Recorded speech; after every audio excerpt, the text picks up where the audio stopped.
vamos a dar inicio entonces a nuestra actividad. Muy buenos días a todas y todos. En primer lugar, desde ya agradecerles, ¿cierto?, su asistencia y su participación. Para nosotros es muy fundamental tenerlos a cada uno de ustedes hoy día en esta actividad.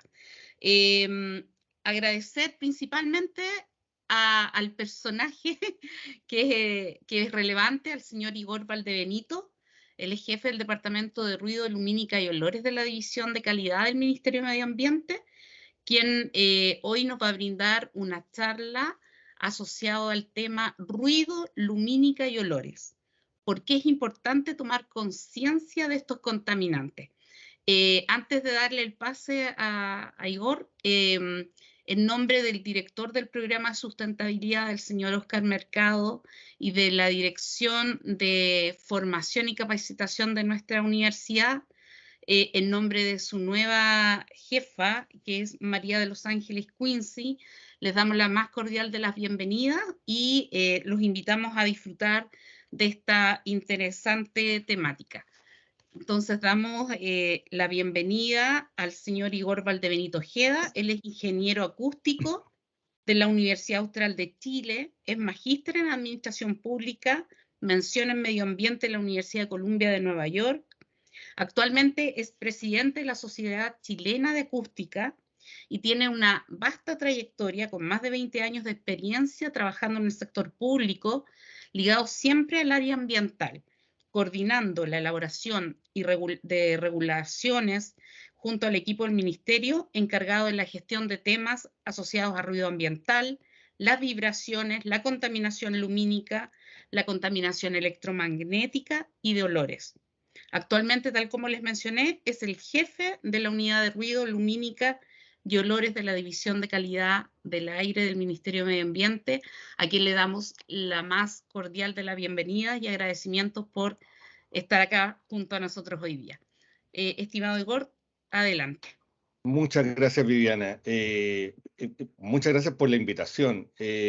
Estos temas yo sé que no son, si bien son muy ciudadanos, siempre hay que estarlos difundiendo. Cuando uno habla de medio ambiente, siempre piensa en la contaminación atmosférica, en la hídrica, en la basura, en el cambio climático, obviamente en los últimos años. Pero estos temas siempre han estado, sí, me acuerdo que había un ministro que nos decía siempre que cuando se van solucionando ciertos temas o se va haciendo ciertos temas, los nuestros, que son ruido, lumínica y olores, van surgiendo. Pero yo le comentaba, el problema del ruido, el problema de los olores ha existido siempre. Entonces, la idea es tomar conciencia de que estos son contaminantes y son un problema. Voy a empezar perdón, voy a empezar comentando, yo no sé si, supongo que saben el tema de la institucionalidad, pero quería explicarlo igual. Yo soy parte del ministerio. ¿A qué se dedica el ministerio principalmente? Es al diseño de políticas públicas. Tenemos lo que se llama instrumentos de gestión, como las normas ambientales, que surgen del ministerio. Eso es lo que hacemos nosotros. Ahora, la institución ambiental no somos solamente nosotros, sino también el Servicio de Evaluación Ambiental, que es otro servicio aparte, que es quien administra el sistema de evaluación de impacto ambiental. El sistema de evaluación de impacto ambiental es un sistema donde entran todos los proyectos nuevos, los proyectos industriales o productivos que entran al país, que se quieren instalar, tienen que pasar por este sistema donde hay una evaluación como del proyecto. Ese es el Servicio de Evaluación Ambiental, es el quien administra este sistema. Y la Superintendencia del Medio Ambiente es otro organismo también separado de nosotros, quien fiscaliza tanto las normas ambientales como las resoluciones de calificación ambiental, por ejemplo, que salen del sistema de evaluación de impacto ambiental. Entonces, nosotros no fiscalizamos, no administramos el SEA, sino que el sistema de evaluación de impacto ambiental, sino que diseñamos las políticas. Bueno, hay un cuarto organismo que son los tribunales ambientales, que son los que ven todas las causas o que levantan los particulares o los regulados, por ejemplo, que tienen alguna diferencia con el tema de la fiscalización, con los resultados de las fiscalizaciones de la SMA. Ese es el cuarto. Pero para dejarles claro, nosotros estamos radicados en el departamento, o sea, el departamento de ruido, lumínica y olores está radicado en el Ministerio del Medio Ambiente, entonces nuestra principal labor es difundir y hacer políticas ambientales. en estos tres temas que yo les menciono: ruido, contaminación lumínica y los olores. Ahora, vemos dos temas más que no los incluí en esta presentación porque son también otro mundo, que son las vibraciones y los campos electromagnéticos. Ahora, si tienen consultas sobre eso o si quieren una presentación especial, yo le comentaba a Viviana al principio, estos tres temas son temazos. Entonces, si se requiere alguna presentación específica sobre ruido ambiental, sobre contaminación lumínica, sobre olores o sobre vibraciones o sobre campos electromagnéticos, lo podemos hacer. Pero esta presentación no los quise llenar de información porque es mucha, pero aquí hago un barrido, digamos, de estos tres temas que están en el título de nuestro departamento. Nosotros en el departamento tenemos estrategias, que donde principalmente el principal punto son las normas ambientales, son las regulaciones ambientales. Sin embargo, nos hemos dado cuenta que en estos tres temas, que es ruido, lumínica y olores, principalmente, teníamos que levantar información para hacer las regulaciones y teníamos que levantar información para difundir, para capacitar Nosotros somos el único departamento en el Estado que se dedica a estos temas. Si bien es cierto, estos temas, por ejemplo, el tema ruido es un tema transversal en la sociedad, nosotros somos el único departamento técnico en el Estado que nos preocupamos de la materia. Como les digo, no solamente, o sea, el ruido es un tema transversal. Por ejemplo, la principal fuente del ruido ambiental es el tránsito. Y después lo voy a comentar, pero es el tránsito. Entonces, ¿quién maneja el tránsito? Es el Ministerio de Transporte. Entonces, tenemos que coordinarnos también con ellos. Entonces, son temas transversales, pero en la parte técnica la vemos nosotros. Y también tenemos una quinta pata, que es el fortalecimiento institucional, que está vinculado con la capacitación, que siempre estamos capacitando o difundiendo este tema en otras instituciones, porque, como en este caso, porque nos interesa de que se tome conciencia sobre estos contaminantes. ¿Por qué hablo tanto de contaminantes? Porque hay una definición en nuestra ley de base, que es nuestra ley que nos enmarca en nuestro país el tema medio ambiente, que es la ley 19.300, y define contaminantes. Y ahí están definidos nuestros contaminantes. La definición de contaminante, ustedes la ven ahí, es todo elemento, compuesto, sustancia, ahí tiene que ver con los olores, derivado químico, biológico, energía, campo electromagnético, radiación, campo electromagnético, vibración, ruido, luminosidad artificial, o una combinación de ellos cuya presencia en el ambiente en ciertos niveles, concentraciones o periodos de tiempo puede constituir un riesgo a la salud de las personas, a la calidad de vida de la población, a la preservación de la naturaleza o la conservación del patrimonio ambiental. Y es interesante ver cuál es la definición de salud de la OMS. ¿Cómo define salud? Es el estado de bienestar en todas sus facetas, física, mental y social, y no simplemente la ausencia de enfermedad o dolencia. Entonces, de repente siempre vemos el tema de salud que está vinculado con la enfermedad. No es solamente eso, es calidad de vida, que tiene que ver con la salud física, la salud mental y la salud social. Entonces, nuestros contaminantes tienen un impacto directo, por ejemplo, en la calidad de vida. Y lo vamos a ver. Y yo creo que ustedes han tenido experiencia o están teniendo experiencia con estos contaminantes. Aquí hay un tema que, como yo mencionaba, los temas ruido, lumínica y olores son muy ciudadanos. Veamos cómo el ámbito de las denuncias, cómo está reclamando la gente los temas ambientales. El primer tema que es denunciado ante la Superintendencia del Medio Ambiente es ruido. Alrededor del 50% de las denuncias que llegan a la Superintendencia de Medio Ambiente son por ruido. O sea, es una demanda ciudadana. Y el segundo tema, fíjense, son los olores. Importante. Tenemos un poquito más abajo, ustedes ven ahí las emisiones atmosféricas, están en el tercer lugar, los riles, la afectación de la vegetación, la fauna nativa, etcétera, vectores. También está en la lista de los campos electromagnéticos. Y también está muy pequeño la contaminación lumínica, pero después voy a responder. Cuando veamos la contaminación lumínica, vamos a ver por qué es tan poquito. Ok. Pero como ustedes ven ahí, el ruido es el principal tema denunciado ante la Superintendencia de Medio Ambiente.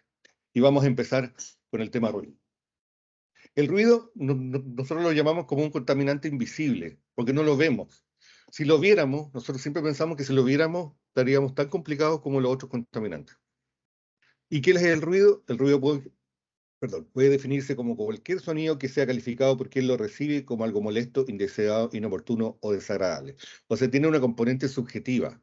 Puede ser, por ejemplo, que que el timbre de un celular, de un teléfono, sea para una persona que es dueña del celular, sea importante que el celular suene. Obviamente es un dispositivo como de aviso. Sin embargo, para alguien que está durmiendo, por ejemplo, puede ser algo molesto. Hay tipos de música, por ejemplo, la música rock o la música heavy metal o la música, el reggaetón también. Para cierta gente es música y para cierta gente es algo molesto. Aquí hay una componente subjetiva. Sin embargo, cuando regulamos tenemos que establecer parámetros objetivos. El ruido afecta nuestra salud y nuestra calidad de vida. Vamos a ver cómo nos afecta. También afecta a la fauna, ¿eh? No solamente a los seres humanos, sino que a todos los seres vivos. Es de fácil generación. Todos podemos ser fuentes de ruido. Un grito que podemos emitir, un portazo, ya es ruido. No tiene olor, no se puede tocar. Y como lo mencioné, es un contaminante invisible. Y solamente lo percibimos por los oídos. Ahora, es importante mencionar que la audición, la pérdida de la audición es irreversible. O sea, tengamos cuidado con nuestros oídos. ¿Cuáles son los efectos en salud? Como le mencionaba, son obviamente la pérdida de la audición, que yo la pongo en el último lugar porque se han levantado antecedentes, fíjense, de efectos muy importantes, como enfermedades cardiovasculares, efectos sobre el sueño.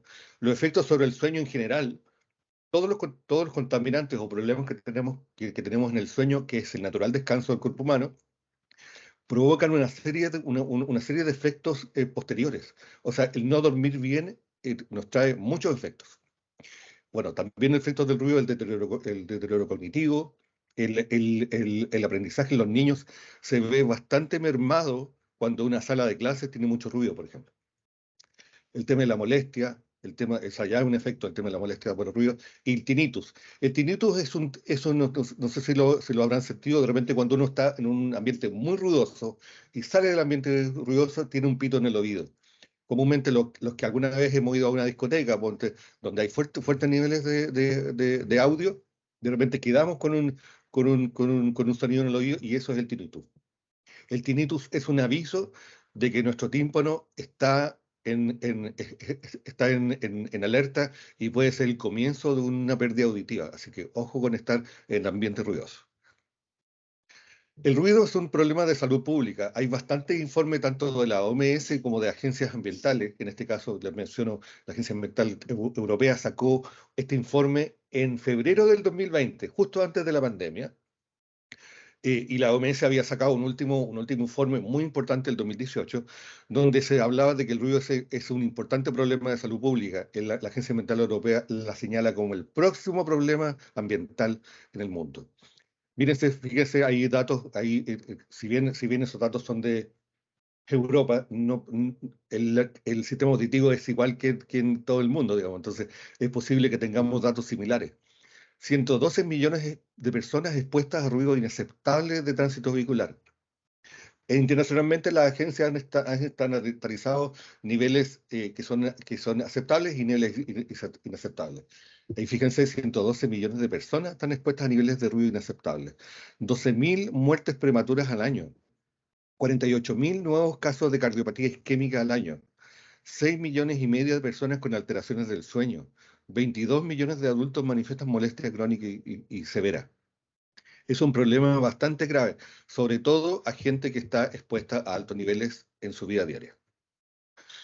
Nosotros desde hace mucho tiempo, tenemos una línea de trabajo que se llama los mapas de ruido. Nosotros son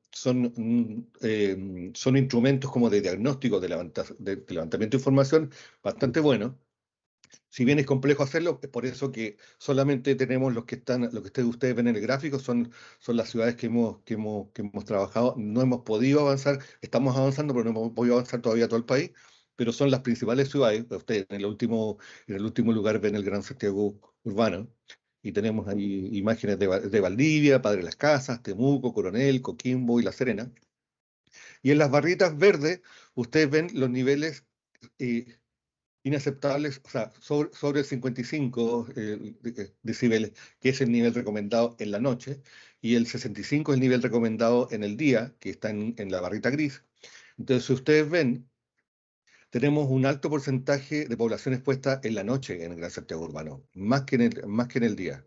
Eh, Mira, les quería comentar que los niveles recomendados internacionalmente son esos, ¿ah? Son el 65 en el día y 55 en la noche. Siempre en la noche son 10 decibeles menos porque se protege el descanso.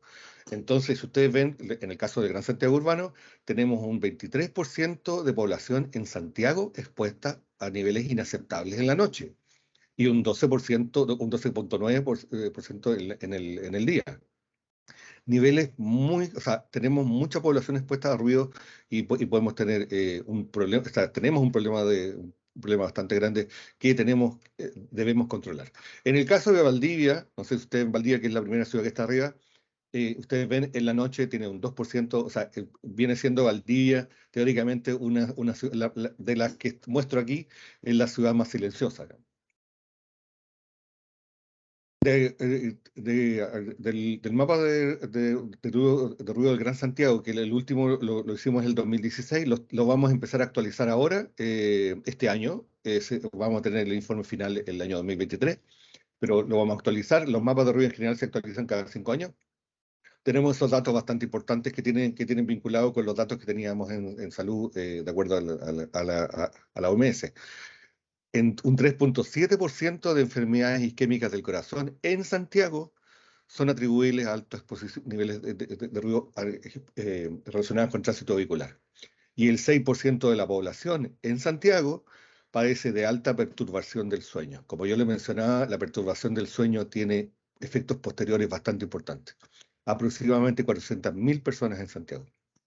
Sobre todo, como les mencionaba, los altos niveles de ruido en una ciudad generalmente están en las zonas cercanas a las vías con alto tránsito y con alto tránsito con carga de vehículos pesados como es la locomoción colectiva.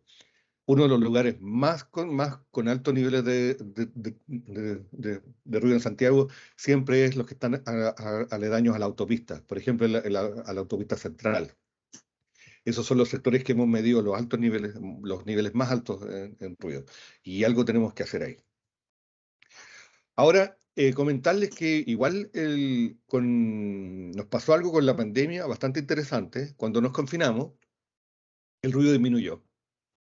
Fíjense ahí, nosotros sacamos una nota en un periódico donde Santiago en cuarentena, el ruido en la capital durante la noche disminuyó un 75%. Claramente porque no había actividad en la noche. Pero esos niveles son los que debiéramos tener. O sea, debiéramos tener niveles mucho más bajos. Ahí tenemos en el gráfico comparado el año 2018-2019, antes de la pandemia, comparado con 2020-2021, que es en los niveles, en los niveles en color rojo, digamos.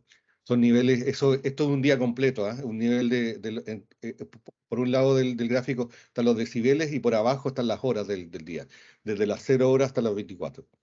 Si ustedes ven a las 3 de la mañana, 3, 4 de la mañana, siempre los niveles son más bajos en cualquier ciudad.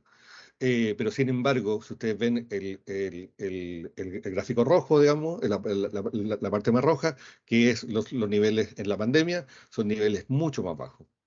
Ahora, si ustedes ven, son muy similares en el día, ¿eh? Porque igual había durante el día, inclusive en pandemia, igual había locomoción colectiva, alguna por lo menos. Entonces, ese es el escenario que me gusta compararlo, porque la pandemia nos generó un silencio. Pero, sin embargo, el confinamiento generó nuevas problemáticas en ruido. Fíjense, las fiestas en casa. Hubieron, al principio de la pandemia, no sé si se acuerdan, muchas fiestas en casa. Como nos confinamos, la gente empezó a reunirse en las casas y tuvimos una fuerte alza de fiestas particulares en casa. Y también las motos de los delivery. También, como se difundió bastante el delivery, empezaron las motos chicas, que son unas motos que no están reguladas no están reguladas en Chile, porque son motos de menos de 50 centímetros cúbicos, y generaron bastante problemas, hubieron muchas denuncias sobre eso. Y además, cuando se activó la actividad de construcción, que fue yo creo que a finales del 2020, se empezó a generar, se empezó a reactivar y con actividad de construcción, pero la mayoría seguíamos con teletrabajo. Entonces, en nuestras casas, durante el día nos vimos enfrentados a vecinos, a vecinos que estaban, o sea, actividad en nuestros barrios que tenía actividad de construcción.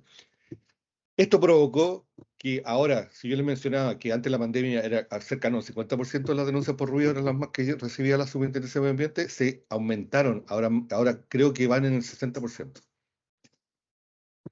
Ahora, ¿cuáles son las fuentes de ruido más que están presentes en una ciudad? Como yo les mencionaba, el 70% del ruido ambiental es generado por el transporte y por la infraestructura, digamos. Las carreteras, los ferrocarriles, los aeropuertos, son una fuente bastante grande. Son con lo que nosotros llamamos en ruido megafuentes. Y puntualmente también, ustedes ven la segunda columna, las fuentes móviles. Puntualmente, aparte de las motocicletas y los vehículos, los vehículos livianos y medianos, son la locomoción colectiva. La locomoción colectiva es la mayor fuente dentro del tránsito.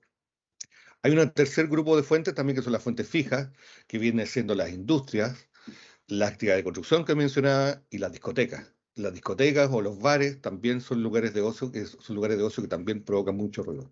Pero la principal son los proyectos industriales, como las termoeléctricas, son las megafuentes. Y hay un cuarto grupo que somos nosotros mismos, las fuentes conductuales. Como yo mencionaba, las fiestas en casa, las mascotas, los parlantes, las televisiones y también las actividades en la vía pública. Hay actividades en la vía pública, inclusive actividades deportivas que se hacen en las municipalidades con unos sistemas como de amplificación de audio muy desmedidos. Los parlantes que uno ve algunas veces, los músicos callejeros andan con parlantes. Es una gran fuente que es muy difícil las fuentes conductuales en general son muy difíciles de controlar porque tienen que ver con nosotros, con nuestra conducta. Ahora, en los cuadritos rojos yo les puse cuáles son las regulaciones que tienen que ver con esas fuentes. Por ejemplo, la infraestructura de transporte, las carreteras, los ferrocarriles, los aeropuertos, la principal regulación que tienen es el sistema de evaluación de impacto ambiental, porque comúnmente se están modificando. Si bien no hay muchos proyectos nuevos que entran en el sistema, sí las modificaciones de los proyectos deben ingresar. Entonces, cuando se ensancha una carretera, cuando se construye un ferrocarril, o cuando un aeropuerto establece una nueva pista que pasó hace un tiempo aquí en Santiago, ingresa en el servicio al sistema de evaluación de impacto ambiental y ahí se evalúa el ruido. Ahora, las fuentes fijas y las fuentes móviles tienen regulaciones ambientales en ruido. Y si uno tiene una denuncia, por ejemplo, por una discoteca o por una actividad de construcción, como yo le mencionaba, la Superintendencia de Medio Ambiente es quien fiscaliza esas normas, debe hacer la denuncia ante la Superintendencia de Medio Ambiente. Si uno tiene un problema de una industria, una discoteca o una actividad de construcción, debe ir a la SMA. En el caso de las fuentes móviles, en el caso particular, tenemos normas ambientales, pero esas todas las controla transporte. Entonces, si uno tiene una denuncia por fuentes móviles, debería ir al Ministerio de Transporte.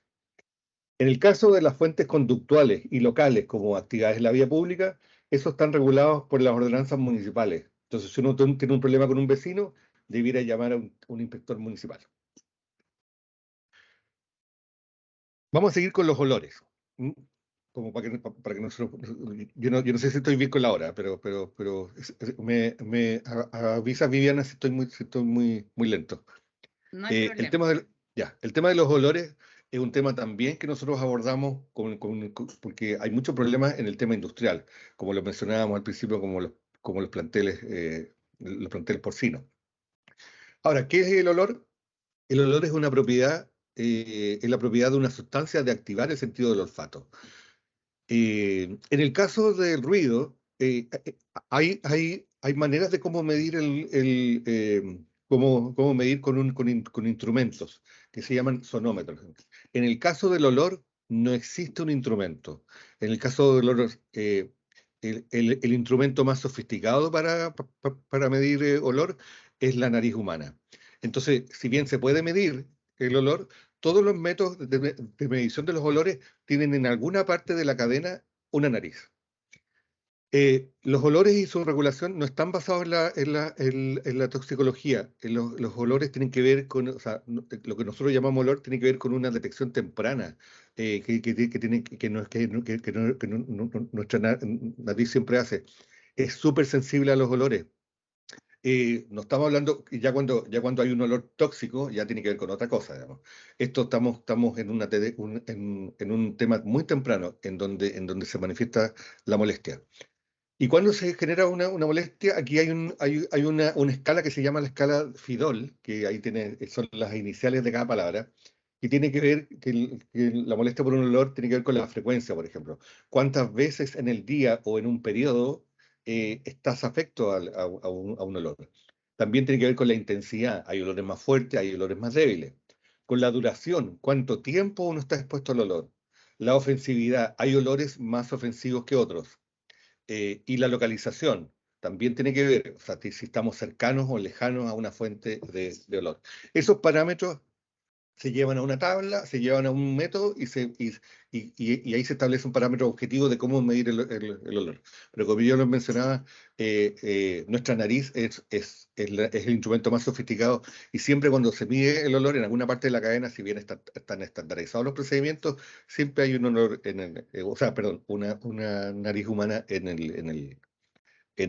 la cadena de la medición.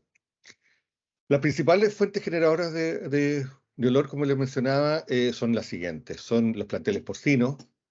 En realidad, hablo de planteles porcinos, pero en realidad hablo de la industria de la carne completa. Puede ser porcinos, pueden ser aves, pueden ser gallinas, pueden ser huevos, etcétera, pueden ser carne, etcétera. Segundo grupo, las pesqueras. Todo lo que tiene que ver con la industria pesquera emite un olor bastante desagradable. En el tercer punto, las plantas de celulosa. Las plantas de celulosa, los que han tenido la oportunidad de ir al sur, digamos, cercanos a una planta de celulosa, son olores bastante desagradables. Cuarto punto, las plantas de tratamiento de aguas servidas. También son una fuente de olor y están disgregadas por todo el país.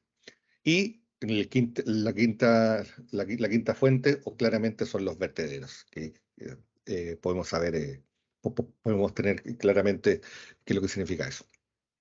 Nosotros estamos estableciendo ciertas regulaciones para los dos primeros sectores. Tenemos una regulación ambiental hace mucho tiempo para las plantas de celulosa, pero estamos elaborando las dos primeras que nosotros llamamos las dos primeras que tienen que ver con olor, porque la de plantas de celulosa tiene que ver con gases. Pero las dos primeras que estamos haciendo son una normativa para planteles de porcino, que está en Contraloría en este momento. Esperamos que se pueda dictar este año, el segundo semestre y una normativa para el sector pesquero, que son, como les mencionaba, son una fuente bastante importante en ciertos sectores. En el caso de los planteles porcinos, están disgregados en la región metropolitana, en la sexta y la séptima, y creo que en la octava alguna, pero en la sexta región hay muchos problemas. Voy a comentarles un poquito por qué por qué este problema es tan grande, del tema del sector porcino.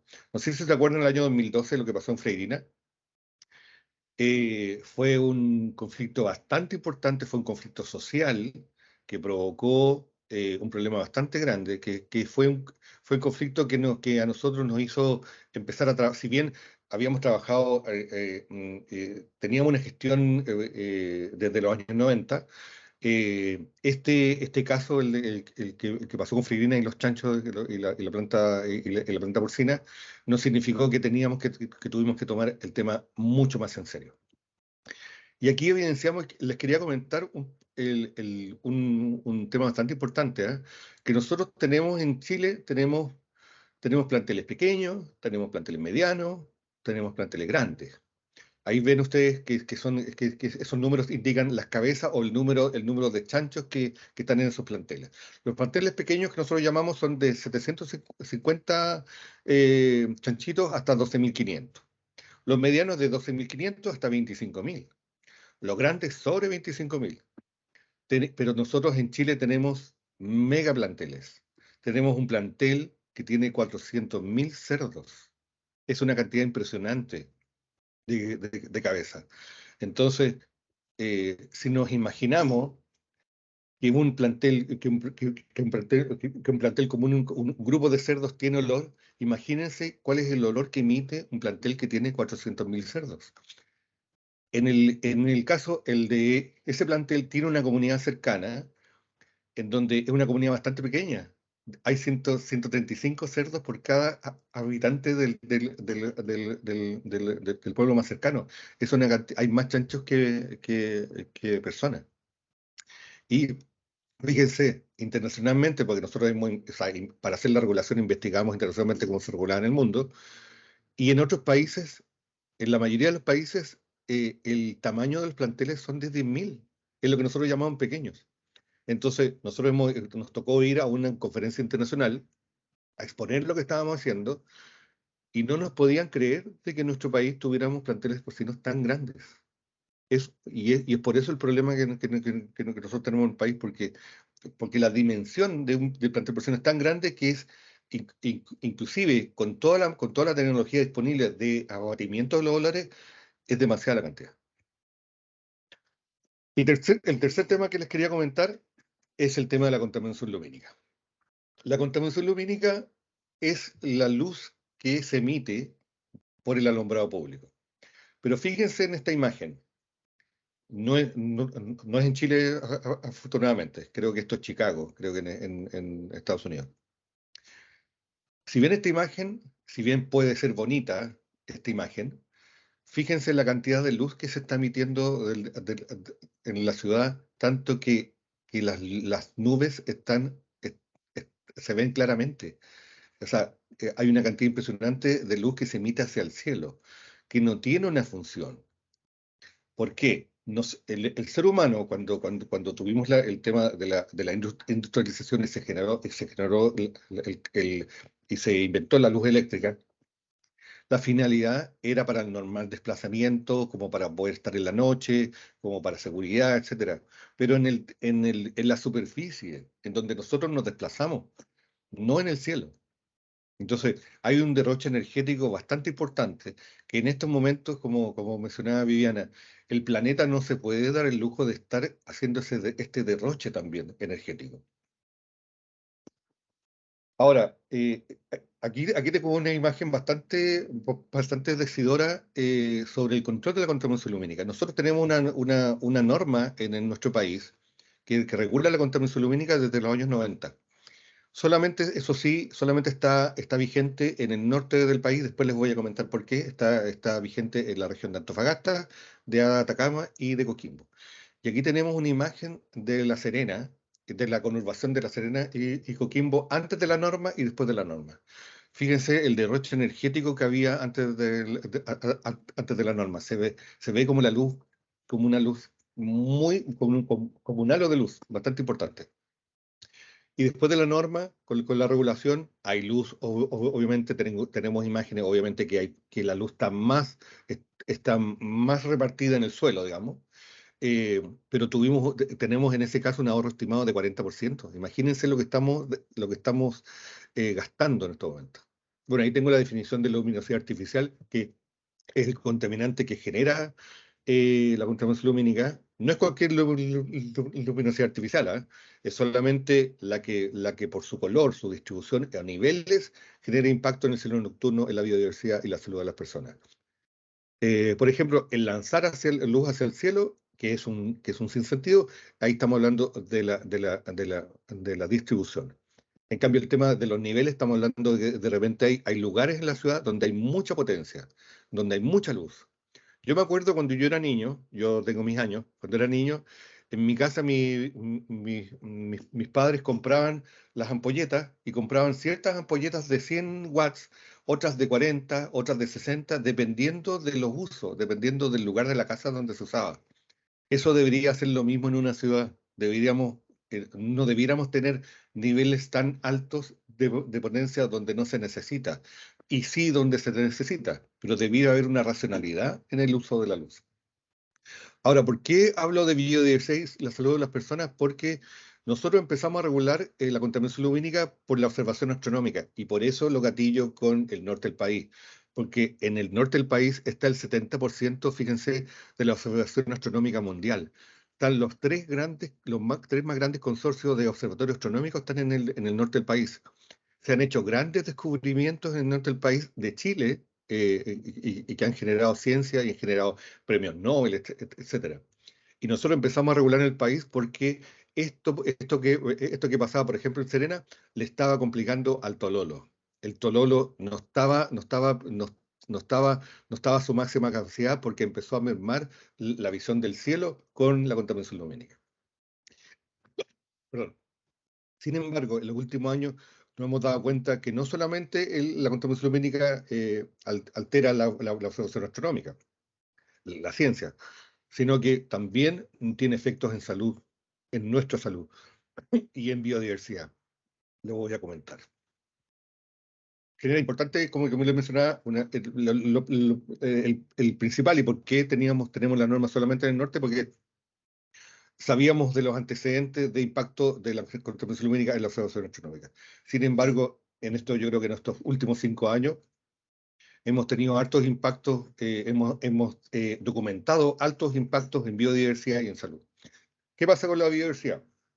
No sé también si ustedes se acuerdan que comúnmente, antiguamente era mucho más visto, de repente cuando uno veía un poste con una luminaria, con una ampolleta, y había mosquitos dando vueltas, mosquitos, ese tipo de cosas.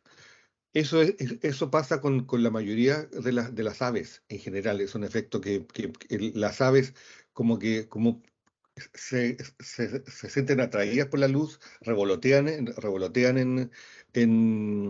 alrededor de las luminarias y comúnmente caen y mueren. Caen, o sea, cuando caen, mueren y a veces caen y no mueren, pero, pero son comidas por, eh, por alguna gente. Y hay dos casos bastante importantes, uno en Juan Fernández, que tiene que ver con la fardela, que es un ave común en Juan Fernández, y en Iquique, en el norte del país, muy al norte del país, hay una especie que se llama la colorina de mar, en donde estamos perdiendo, yo creo que aproximadamente 10.000 ejemplares al año y son aves que están en categorías de conservación. En los listados de conservación que sacamos nosotros, el Ministerio de Medio Ambiente saca un listado una vez al año o periódicamente de cuáles son las categorías de conservación de las aves, y esas dos están en categoría de conservación. Y también tenemos efecto en salud. ¿Por qué tenemos efecto en salud? Es porque la luz y cierto tipo de luz hace pensar al cuerpo que es de día. Y también, y vuelvo a comentar el tema del sueño, nos altera el ciclo de día y de noche, que se llama el ciclo circadiano en nuestro caso. Nos merma la secreción de la melatonina, que es la hormona que regula el ciclo de día-noche. Entonces, y no sé si ustedes lo han visto, pero el tema de los celulares, por ejemplo, es eso. O sea, los celulares actualmente tienen un modo nocturno, que tienen un modo como más cálido, menos blanco. ¿Y por qué eso? Porque la luz blanca, la luz blanca fría que llamamos, es la que incide en el cuerpo. Entonces, lo que deberíamos hacer en nuestra noche, o sea, y en nuestra casa, es estar menos expuesto a luz blanca en la noche y menos y poner el celular en el modo nocturno. De ahí voy a comentar cuáles son los tipos de luces menos contaminantes. En el caso de la contaminación lumínica, ¿cuáles son las fuentes que producen la contaminación lumínica? Principalmente el alumbrado de exteriores, que provoca, como les mencionaba, efecto en biodiversidad. Llámese el alumbrado público, el alumbrado ornamental, el alumbrado industrial, el alumbrado de festividades, los estadios. Los estadios también tienen fuentes de luz bastante grandes. Esas son las que provocan la mayor parte de contaminación lumínica. Estoy hablando de los exteriores, ¿ah? Sin embargo, obviamente, en nuestras casas también obviamente tenemos fuentes, como yo lo mencionaba, los celulares o las mismas, ¿no?, ampolletas. Pero el problema de la contaminación lumínica en general es un problema externo. Como yo les mencionaba, la contaminación lumínica está regulada en el país desde el año 1999, y puntualmente la observación astronómica. Ahora, esta norma que nosotros tenemos en el país que para el norte la estamos revisando, la estamos modificando. También está en Contraloría, probablemente salga también este año, Esa sí, esta normativa entraría en vigencia el próximo año, pero la estamos ampliando a todo el país, por los impactos que yo les mencionaba en biodiversidad y salud humana. Esta normativa en el mediano plazo va a estar vigente en Santiago. Ahora, ¿cómo regula la iluminación artificial esta norma lumínica? Como yo lo mencionaba, el tema de la dirección. O sea, esta norma obliga a que las ampolletas, a que las luminarias en los postes estén ubicadas, estén instaladas hacia el suelo. Si ustedes ven el día de hoy, ven hoy día en la noche, salen y ven si hay una luminaria con cierta inclinación, eso va a estar prohibido en el futuro. No, tiene que estar en 90 grados, tiene que estar súper hacia abajo. También esta norma lumínica, que la vamos a ampliar a todo el país, tiene un niveles máximos de potencia. Como yo les mencionaba, la idea es que no se instale una excesiva potencia, una sobreiluminación. Ahora, esto no significa que vamos a oscurecer las calles, por ningún motivo.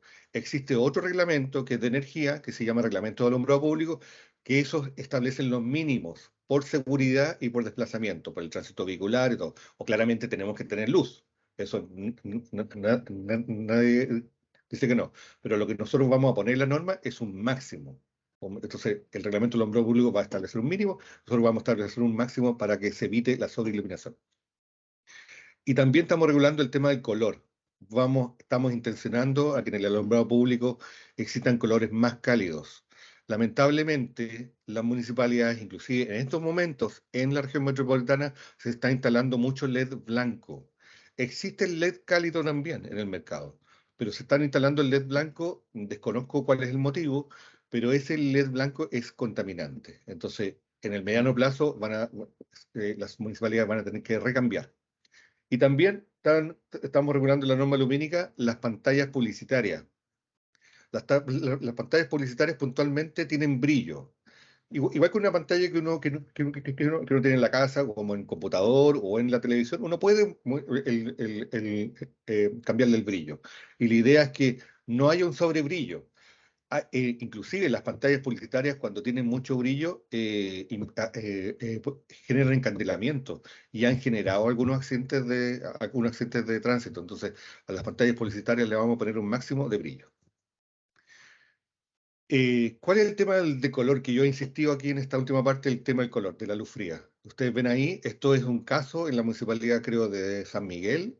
No llegó o sea, le llegó a la superintendencia de medio ambiente una denuncia que habían recambiado las luminarias por estas luminarias que ustedes ven, con un impacto muy importante en sobreiluminación, puntualmente. También el color, pero sobreiluminación también. Y esta foto estaba sacada de un departamento que está cercano ahí y que las personas que viven en el departamento no pueden dormir porque hay mucha iluminación. Entonces, este es el caso que nosotros este es un caso que como ejemplo que vamos a regular. Pero el tema, y además, el que sea luz blanca nos provoca impacto en biodiversidad y la salud también. Y como ustedes ven ahí, nosotros lo que queremos es que en el mercado hay opciones de color más cálido. Si ustedes van a Home Center o van a Lisi o ese tipo o a una ferretería, de cada potencia existe una luz fría y una luz cálida. Entonces, nos tenemos que ir hacia una iluminación más cálida, tanto en el exterior de las ciudades, como el alumbrado público, por ejemplo, pero también en nuestras casas. La luz fría comúnmente es recomendada en la cocina o en el baño, por ejemplo, donde uno necesita luz, etcétera. Pero no es recomendada para el descanso. O sea, por favor les pido que en sus dormitorios intenten poner luz cálida, donde ustedes pasan más tiempo en la casa. Y eso es lo que queremos, esto es lo que queremos nosotros en el futuro, de cambiar del paradigma de una iluminación netamente eficiente, como es el LED, que el LED es bueno, nos ahorra energía, pero cambiar por el mismo LED, pero un LED más cálido. Ustedes ven, inclusive, poniendo toda la luz hacia el suelo, tenemos una iluminación en el suelo más pareja. Fíjense en el izquierdo, donde hay harta iluminación, y es LED, y es buena, pero vean que hay pozos como de luz y de sombra. No es bueno eso. Tenemos que tener una iluminación más pareja y que sea no contaminante. Para terminar, comentarles que nosotros en el departamento tenemos 3 páginas web, una por cada tema, ahí están las direcciones, ruido.mma.gov.cl, lumínica.mma.gov.cl y olores.mma.gov.cl, donde encontrarán esta información y mucha más. Hay mucha información, por eso les comentaba al principio de que intenté hacer un resumen de cada tema, pero cada tema en ruido tenemos mucho que hablar en contaminación lumínica, también tenemos mucho que hablar en olores también. Entonces, no quería hacer una presentación tan larga, sino que quería introducirlos en este tema y si es necesario en un futuro poder generar una reunión específica. Muchas gracias. Muchas gracias, Igor, por la presentación muy clara, muy precisa, concisa. Nos dejaste ahí, yo creo que a todos como muy motivados. Y yo quisiera dar ahora el pase también a los asistentes por si hay preguntas, para que podamos ver inquietudes. No sé si alguien tiene una pregunta. Preguntas.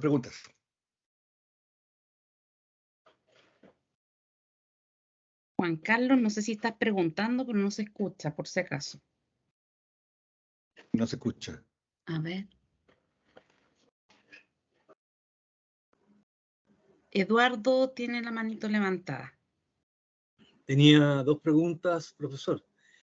Una, hace poco visité el nuevo aeropuerto y me di cuenta de que una buena parte de la iluminación, sobre todo aquella plataforma peatonal que está por sobre los estacionamientos, y toda la luz está dirigida hacia arriba, pero tiene reflectores hacia el piso.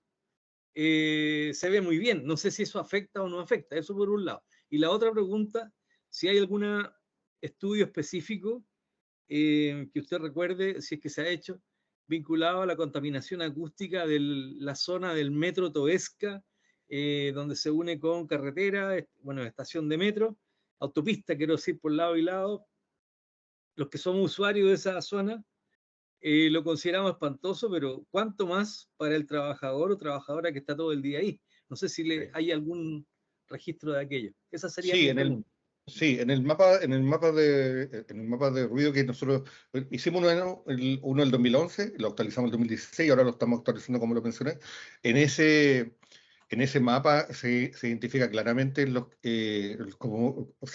todos los lugares como ese, porque hay varios lugares como ese en donde confluye el metro, la autopista, confluyen varias cosas y tenemos proyectos inmobiliarios al lado.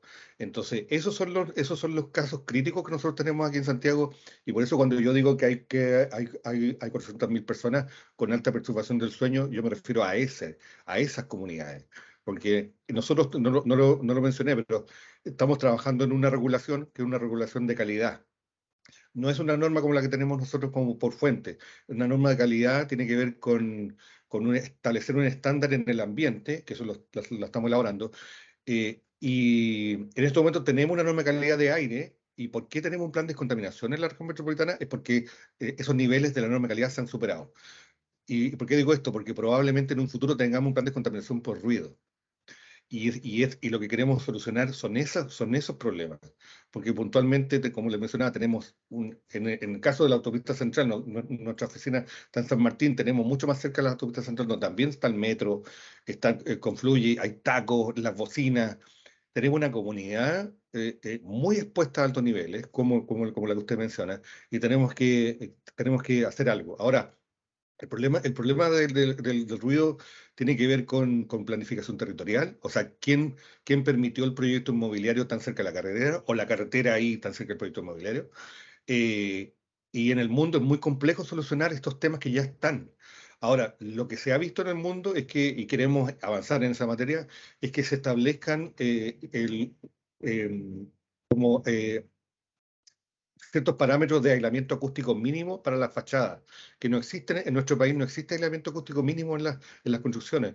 Si ustedes ven, independiente que sea por la fachada, o aquí en mi casa, yo no sé si ustedes escuchan, pero tengo el tránsito, esta pared no tiene mucho aislamiento acústico, la que enfrenta a la vía, por lo menos en mi casa. Hay departamentos donde se escucha todo hacia arriba, hacia el lado. se escucha el baño del vecino. Entonces, en nuestro país se construye sin parámetros de aislamiento acústico. No hay una exigencia mínima. Nosotros hemos conversado latamente con el Ministerio de la Vivienda y ellos están preocupados todavía de la aislación térmica, que también es un problema importante, y nos mencionan de que cuando terminen con la aislación térmica van a seguir con el aislamiento acústico. Tenemos reuniones y digo, pero ¿cuánto más tenemos que esperar? Porque claramente tenemos situaciones complejas y por eso esta norma de calidad que estamos haciendo, que esperamos que haya un plan de descontaminación en algún momento, una de las medidas que ya sabemos que va a venir en el plan de descontaminación es el aislamiento acústico, porque no podemos mover a la gente, y no podemos mover la carretera. Pero algo hay que hacer. Ahora, también estamos considerando el tema de la electromovilidad. Eso ahí estamos trabajando muy de la mano con transporte. Ya hay harto locomoción colectiva. De los 6.000 buses, todavía no llegan a 1.000 buses eléctricos, pero si ustedes se paran al lado de un bus eléctrico, no emiten nada de ruido. El paisaje sonoro que de repente en algunas partes es como que ha cambiado radicalmente. Eso es lo que hay que hacer. Sin embargo, hay otras vías como en Miraflores, que yo, como les digo, trabajo en el centro. En Miraflores o en MacGyver, hay unas micros que son las cuncunas, que son las más ruidosas, que yo espero que salgan luego del parque vehicular, porque es un ruido impresionante que obviamente ahí hay edificios. Hemos tenido denuncias de las comunidades que viven ahí, un ruido bastante importante desde las 7 de la mañana, o sea, es una cosa impresionante. Pero es súper interesante eso, pero lamentablemente los problemas que ya tenemos es muy complejo en el mundo. O sea, el ruido va aumentando cuando la ciudad va creciendo, va aumentando el ruido. Algunas experiencias que hemos visto internacionalmente es que ya no, en algunas vías ya no pasa tránsito como en bandera. Casos así, pero muy particulares, pero el ruido es un problema con el que debemos vivir. La primera pregunta no me acuerdo. Se me Tenía que olvidó. ver con la nueva iluminación instalada en el aeropuerto, Sí, que sí, sí. curiosamente está dirigida hacia el cielo, tiene una pantalla reflectora, pero igual si uno lo mira a distancia se ve un poco lo que Sí, mostraba en las no, fotos del sí, Tololo. sí, Las no, dos, o sea, no del claro. Tololo, sino que de La Serena. Sí, sí, ¿Ya? sí, no, esas luminarias no van a poder instalarse. No tiene que meterse nada hacia el cielo, nada, nada, nada. Y con menos potencia, como yo les mencionaba, también. Y como yo les mencionaba, el recambio que estuvimos acompañando a La Serena, el ahorro de la luz de la municipalidad fue de 40%. O sea, es impresionante. Hay más Muchas gracias. preguntas. Nuestro público está con harta inquietudes, así que eso es súper bueno. Jacqueline Ormazábal está con la manito, luego vendría Byron y Iturra y Valesca Ahumada. Ya, Sí. Jacqueline. Muchas gracias, Viviana, y muchas gracias, Igor, también por la charla. En realidad tengo una duda más doméstica porque resulta que justo con el afán también de economizar energía eléctrica, cambié mis ampolletas efectivamente a luz cálida. Entonces, Ya, cuando yo fui a súper. comprar mi ampolleta, decía, por ejemplo, que gastaba 4 watts en el consumo, pero que iluminaba como de 40 watts. Pero me llamó la atención algo que salió en la etiqueta que dice que dura más de 30 años. ¿Esto es publicidad engañosa o estará regulado por alguna institución? Porque Mira. 30 años para mí es de por vida y la práctica no es tan así, entonces Sí, queda la mira, duda a ahí. ver, mira, esos parámetros son de laboratorio. Yo creo que, mira, si bien yo no creo que haya que desmentir eso, pero yo creo que son condiciones, deben haberla aprobado, el prototipo de la ampolleta deben haberla aprobado y hacen una proyección. O sea, tampoco han estado 30 años probando la ampolleta.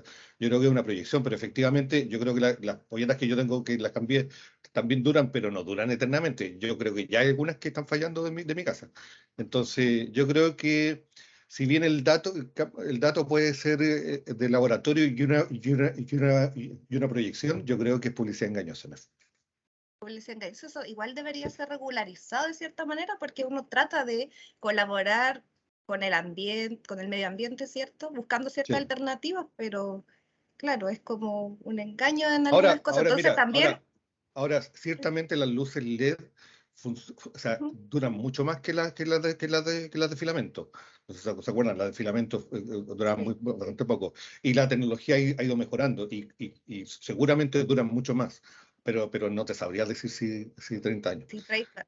Claro, No es sé que si- lo pusieron. Entonces, después entró en la duda como efectivamente ahorraré un 90% como aparece ahí, Sí, o no, efectivamente sí, el sí. 4% más. Esos datos son súper vigilados por la SEC, por la Superintendencia de Electricidad y Combustible. No, eso sí. Lo de la potencia, sí. Ya, entonces Eso ahí efectivamente, sí. quizás para regular también, porque quizás otro ente, porque si me venden yo pienso, como a todos nosotros, nos venden una ampolleta que va a durar más de 30 años, entonces podríamos llevarla a los 10 años quizás, viendo alguna garantía o qué sé yo. ¿Quién sabe, cierto? Sí, quién Podría sabe. ser. Sí. Así que esa Sí. era mi duda. Muchas gracias. Gracias. Sí. Gracias, Jacqueline. Byron. Hola, buenas. ¿Se escucha? Sí, se escucha bien. Bueno, Igor, muchas gracias. Primero, agradecer esta conversación de un tema que realmente es súper importante, interesante también, porque aquí en Chile está en pañales. Bueno, yo soy Byron Iturra y estudié en la UTEM y ahora me dedico a hacer proyectos de IoT, de sensores, y esto lo envío a la nube. Entonces, de a poco se va viendo cómo hay un énfasis hacia el medio ambiente. Aquí Igor mencionaba que no hay normativas respecto incluso hasta la arquitectura de las viviendas, y de a poco yo he visto que esto sí se va trabajando con normativas internacionales por el momento, pero sí me ha tocado medir luz, decibeles, temperatura en viviendas para garantizar que sean también sustentables, que también va de la mano con esto de de estas fuentes de contaminación. Entonces, pero también me ha salido una problemática, porque muchos de estos sensores que son, no sé, de PM2, o sea, de PM2.5, estos que miden decibeles, CO, vibraciones, no hay mucha trazabilidad. O sea, no hay como un ente que me regule a mí, que me diga que realmente estoy midiendo 10 decibeles en un decibelómetro. Entonces, no sé cómo Sí yo hay, puedo sí asegurar. hay, sí ¿Sí? hay eso. Sí. A ver, Y mira, para las, disculpa que te interrumpa, para las normas ambientales, no hay problema. en las normas, en el decreto, por ejemplo, de fuente fija, del ruido de fuente fija, se establece cuáles son los sonómetros que deben usarse. Y particularmente, en ese caso, que lo tengo más frecuente, porque lo trabajamos, esos sonómetros deben cumplir con dos normas dos normas IEC. Y quien verifica la calibración es el ISP. Eso está establecido en la norma. Los sonómetros que no cumplen con esa norma están viendo cualquier cosa, digamos. Claro.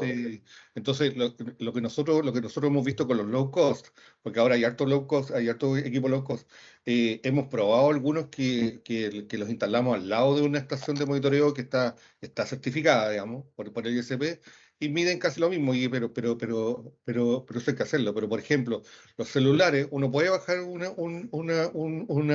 aplicación para medir ruido, pero miden cualquier cosa, porque el micrófono del celular no está certificado por la IEC. Entonces yo creo que todos los monitores que deban medir para algo legal, digamos, particularmente en nuestro país, deben cumplir con normativa internacional. En el caso de ruido está certificado por el ISP. Ya, perfecto.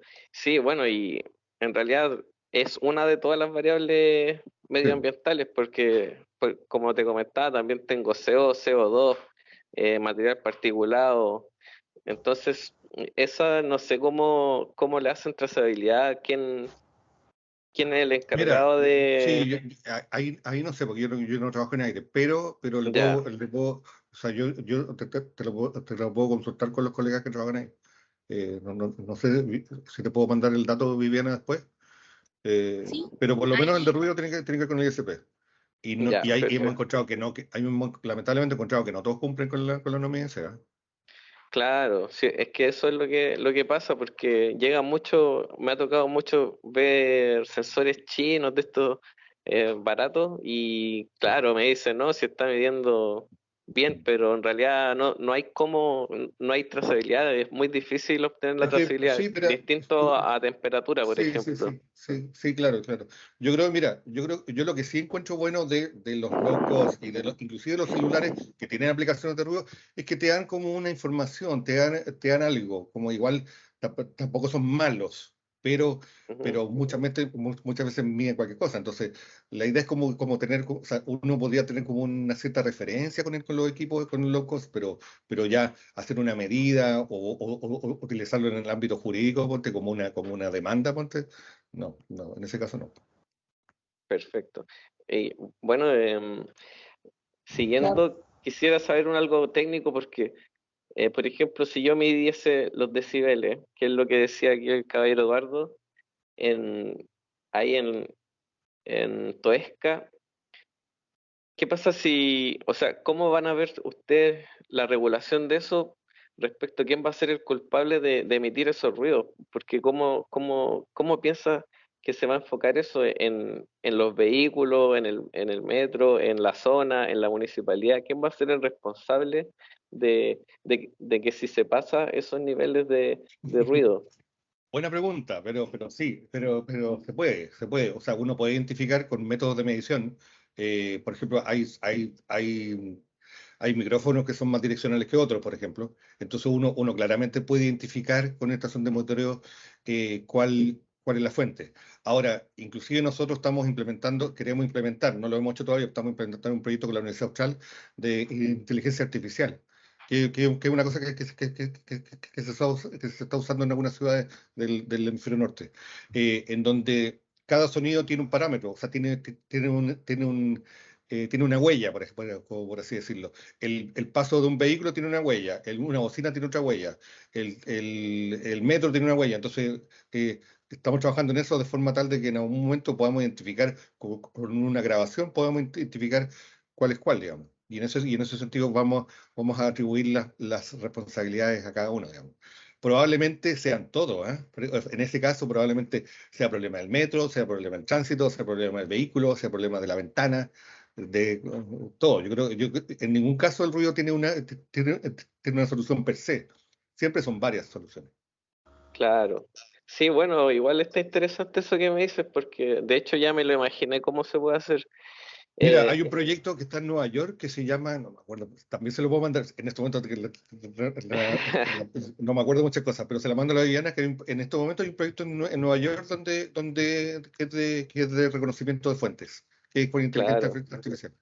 sí, no, sí se puede lograr midiendo a través de las frecuencias que emite cada vehículo, como Sí, dices po, tú, exactamente, transformar de Fourier y exactamente, todas esas cosas exactamente, que me exactamente, enseñaron. exactamente, eso precisamente, Fourier. Y lo otro, ¿cómo se miden los olores? O sea, con material particulado, ¿cómo es el No, sensor? mira, bueno, es que Eso sería la última. lo quise mostrar y tengo un video, pero es muy largo. Pero, a ver, hay varios métodos, hay varias normas internacionales que se han hecho, normas chilenas, son normas INN, y hay varios métodos, pero en lo que más se usa es la olfatometría dinámica, que es tomar en una bolsa, en terreno, metes a una bolsa aire con el olor y lo llevas a un laboratorio donde hay una máquina en donde se va diluyendo con aire limpio y hay 4 personas que están oliendo. Las personas tienen que estar certificadas también.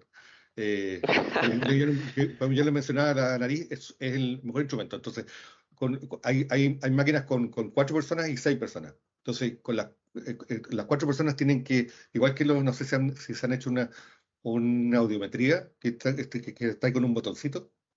Entonces, en el momento que siente el olor, tienes que apretar un botón. Y eso está estandarizado y llega a un valor. Entonces, igual se mide, de alguna forma se mide. Internacionalmente se llegó a un procedimiento estandarizado. Perfecto. Bueno, entonces ninguna posibilidad de meterle internet de las cosas a eso. A ver, mira, lo que yo he visto en el mercado que venden la nariz electrónica, pero no son narices, son en el fondo como que te reconocen un gas, o dos gases, o tres Claro, gases puntuales, claro, pero los olores están compuestos por 100 olores, o sea, 100 compuestos. Entonces, claro, así es. en algunos casos, por ejemplo, en algunos casos, como parece que la planta de tratamiento de agua servida, como que tienen un compuesto químico que es particular. Entonces, Ujú, en ese caso se puede usar, pero no en todo. claro, No en los chanchos y en los purines. Los purines es una mezcla de millones de cosas, claro. como ustedes Sí, saben. sí. Vamos a Ya, dejar muchas conectado gracias. a Byron con Igor porque ahí hay como una innovación. Parece que hay un bichito ahí pensante que está tratando. Súper Es bueno, súper súper bueno que hay. positivo, Súper muy positivo. positivo. Así que yo los voy a hacer, vamos a hacer el puente de contacto. Hay dos preguntas más y daríamos ya paso como para ir cerrando por el tiempo, Valesca y posteriormente Matías. Adelante, Valesca. Gracias. ¿Se escucha? Sí, Ya. Mire, es que yo quiero hacer una pregunta relacionada con los olores en realidad. Y como decía don Igor, en una de las partes decía que cuando a uno le molesta un olor, eso es como la detección del este. Entonces, pregunta que quiero hacer yo, nosotros aquí como universidad estamos, me imagino yo, regulados por la, ¿cómo se llama? Por la ley 20.000 que habla del asunto del cigarrillo, que tienen que salir a fumar las personas afuera de las universidades. ¿Qué se puede hacer? Porque resulta que aquí dentro de la universidad, yo he preguntado en diferentes departamentos, y en prevención de riesgo, ¿cómo podemos hacer nosotros para que las personas que fuman ahí en medio del patio, en nuestra casa central, dejen de fumar ahí? Porque nosotros tenemos un comedor. Entonces en el comedor, cuando uno va a almorzar, está almorzando tranquilamente y empieza a llegar el olor al cigarrillo. Entonces, acá creo que no, lo que yo veo, no respetan los espacios de nosotros, porque yo no fumo. Entonces yo no sé, pues, no sé, a 5 metros yo ya siento el olor al cigarrillo y a mí me molesta. Pero no han aplicado la ley. ¿Cómo podemos hacerlo nosotros ahí o las personas que no fumamos para reclamar esa parte? Porque en realidad es un olor molesto, contaminante, porque el cigarrillo hace mal al ser humano, ¿cierto? Y como yo no fumo, más mal me hace. Además de eso, que se me impregna mi cabello con olor a humo. El cigarrillo tan solamente con pasar ahí. ¿Cómo podríamos hacer ahí para que se pueda hacer respetar la ley 20.000 dentro de la universidad, o solamente se aplica hacia los alumnos? Porque me da la impresión de que que tienen entendido como que es solamente para cuando hay clases, cosas así, pero no para los funcionarios, y eso yo creo que no corresponde. Esa es mi pregunta. ¿Cómo podríamos nosotros hacer como respetar esa ley dentro de la universidad? Eso. eh, no sé qué responder, le confieso. Yo creo, o sea, obviamente, a ver, lo que me nace responder es que debiera cumplir, o sea, todas las reglas las reglas que tenemos en los espacios que están en esas reglas deberían cumplirse. Sea en un condominio, sea en una universidad, sea en cualquier parte, digamos. O sea, yo creo que estamos regulados por muchas cosas que no todas son medioambientales, digamos. Hay unas que tienen que ver con salud, como la que usted dice, pero me complica o sea, cómo responder de cómo hacer cumplir o sea, yo creo que la misma universidad establecer de repente un reclamo o una sugerencia en la administración de la universidad para que se haga cumplir. Y claramente yo creo que no es, por lo que escuché, o sea, no es de los alumnos solamente, o sea, estas reglas son para todos nosotros.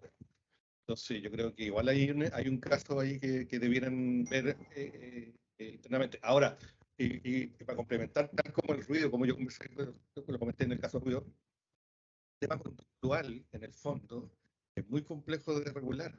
O sea, cuando hemos tenido, yo no sé si ustedes han tenido un caso de cuando tienen un vecino que escucha la música alto o escucha la tele alto, es una cosa como de educación, es como que es una cosa así que son complejos lejos de solucionar si la persona no cambia la conducta. Entonces, en este caso hay una regla que es bastante clara, que tenemos todos, que no se puede fumar, pero claramente, pero puede ser que el espacio que se le permite fumar no esté bien ubicado. De repente, yo me acuerdo que yo he estado en otros países y es como que es bien talibán el tema, es como que se permite el cigarro solamente en la calle, no adentro. Entonces, tal vez llegar a eso, pero bueno, sí, es compleja esa pregunta que tiene que ver con lo conductual.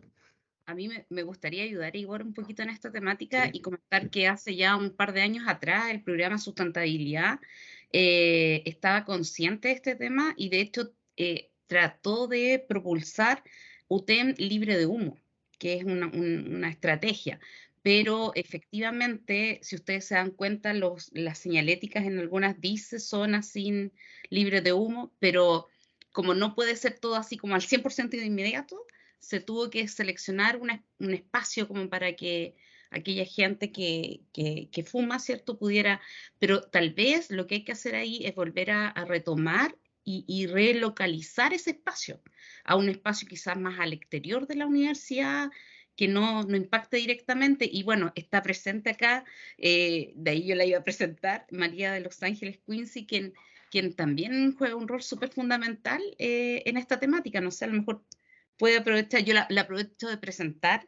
Ella es la nueva jefa del Departamento de Desarrollo Organizacional de la Dirección de Desarrollo y Gestión de Personas de nuestra universidad, así que desde ya muchas gracias por estar presente y le damos un tremendo apoyo y ojalá que su gestión sea súper exitosa. A lo mejor puede intervenir ahora en esta preguntita que hace Valesca.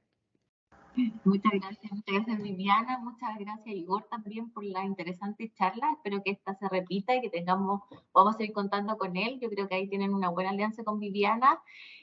Tomo lo que dice Valesca, efectivamente yo me incorporé hace poquito, así que igual le doy la bienvenida a todos los participantes de este nuevo curso, de la cuarta versión de nuestro curso de socioambientales, facilitadores socioambientales. Yo ya lo hice, así que háganlo muy entusiasmados, es muy entretenido, uno aprende mucho, así que ahí nosotros los vamos a estar apoyando en todo eso. En relación a la pregunta de Valesca, yo creo que es importante que lo tomamos en conjunto, Viviana, con ustedes y efectivamente podamos hacer quizá, porque es un espacio abierto, pero efectivamente si a ellos les incomoda porque está al lado donde ellos comen, efectivamente hay que levantarlo y tenemos que verlo. Quizás reubicar efectivamente donde tengamos estos espacios, que la gente pueda fumar dentro de un espacio abierto, pero veámoslo, disponible efectivamente, yo creo que tenemos que, como dice Igor, tenemos que respetar y tenemos que hacer cumplir, y yo creo que eso en la política de la institución y efectivamente que todos los funcionarios tengan las condiciones necesarias para realizar su trabajo. Así que ahí Valesca lo vamos a tomar con Viviana y con el equipo para que podamos darle una pronta solución y darle una vuelta a eso, que es lo que nosotros esperamos. Perfecto, muchas gracias. Y vamos con la última pregunta del señor Matías Saavedra. Adelante, estimado. Buenas tardes, buenos días. Profesor, una consulta. Yo tengo un sonómetro tipo 1 que lo he utilizado para algunas mediciones que he hecho en 2 sectores de Ñuñoa, pero quisiera saber en qué momento, en qué instancia, o sea, que existe algún instituto, alguna institución que yo pueda calibrarlo. Yo lo traje desde España, de donde yo estuve estudiando en Barcelona, que venía con calibración y todo, pero ya ha pasado un tiempo, quiero volver a remedir esa zona, la hice antes que empezara el Transantiago por ahí, entonces ahora quiero ver con el Transantiago y con una densidad poblacional que ha aumentado significativamente en ese sector, pero quiero tenerlo calibrado, porque tal como dice usted, es posible que uno empiece a medir en el Instituto de Salud Pública. Los números deben, o sea, lo que hace el Instituto de Salud Pública es verificar la calibración, que es todo un procedimiento. Los sonómetros deben verificarse cada 2 años. Claro. Yo también le puedo dar el dato con Viviana, le puedo mandar el dato de ya. la persona con la que está. Yo no desconozco si hay un vínculo en la página web del ISP o usted puede llamar a la persona. Yo conozco al jefe del jefe del laboratorio. Hace unos años atrás estuve en un congreso en Valdivia. El Que lo 2014. organizó- ¿Ah? El Que lo organizó- 2014. Claro, ahí Yo también 2014. estuve. Sí, y me tocó una exposición de la Asociación Chilena de Seguridad, puede ser, que decía Sí. que ellos tenían un medio de Sí, ellos tienen, a ver, lo que pasa es que ellos tienen un banco de calibración, creo que la Mutual también. Sin embargo, el ISP todavía es el único laboratorio legal. O sea, ya. o sea, como para una función legal, tiene que llevarlo al ISP, pero igual puede llevarlo a la Asociación de Seguridad. Lo que pasa es que no está en el ámbito legal todavía, pero igual puede hacerlo. Son buenos equipos. Y conozco a la Ya. gente que trabaja muy bien. Pero para el ámbito legal, solamente el ISP. Y me llamó la atención, ¿sabes, profesor? La exposición sobre la densificación, la densidad del ruido generado en una estación. Entonces, es complejo porque usted tendríamos que eliminar la locomoción colectiva, tendría que eliminar el metro, tendría que eliminar los autos, o sea, es prácticamente imposible. Y, Las únicas posibilidades son mitigaciones, pienso yo que, sí, bueno, el exacto. control, los buses tienen un control de acústico sobre la contaminación que ejercen y todos los años tienen que Sí, acreditarse. pues cada 6 meses. Sin Claro, embargo, la mantención de los vehículos es bastante baja y tenemos dudas de los datos que están midiendo la revisión técnica. Eso se lo digo en confianza. porque ellos Porque están viendo claramente, cosas. claro, porque tienen un sonómetro y tenemos normas, pero algo pasa que en la calle están ruidosos. O sea, yo creo que en la revisión técnica no están midiendo bien. Sí, Entonces, hemos estado conversando con transporte, hemos hecho capacitación en revisión técnica ya. y nos encontramos en algún momento que los sonómetros estaban llenos de polvo, por ejemplo, no estaban calibrados, entonces hay Ah, demasiadas cosas, sí, ¿no? ya. Sí. Porque ellos hablan Entonces, siempre igual que tienen el ambiente, sonómetros tipo 1, calibrados totalmente, dice, de sí, alta pues, sensibilidad. Pero, tienen que estar, pero la vez que fuimos, o sea, por lo menos yo fui a dos aquí en la RM, porque yo tengo otro colega que hace esa pega. Fui a dos revisión técnica y los dos tenían un termómetro más encima antiquísimo, se notaba que no lo habían calibrado y sucio, había uno que estaba dañado inclusive. si el Entonces, porque micrófono es bien complejo, ¿eh? sí, La sí, calidad del micrófono es bien claro, la calidad importante. del Ya, muchas gracias. Bueno, micrófono. damos las gracias nuevamente, Igor, ¿cierto? Por su presentación, por responder todas estas inquietudes. Sin lugar a dudas, yo creo que esta temática es fascinante. Voy a dejar el contacto enlazado con el señor Matías Saavedra y con Byron, Igor, para que puedan ahí ellos contactarte. Agradecerles a todas y todos. Dar los agradecimientos también a María Los Ángeles por sus palabras, ¿cierto?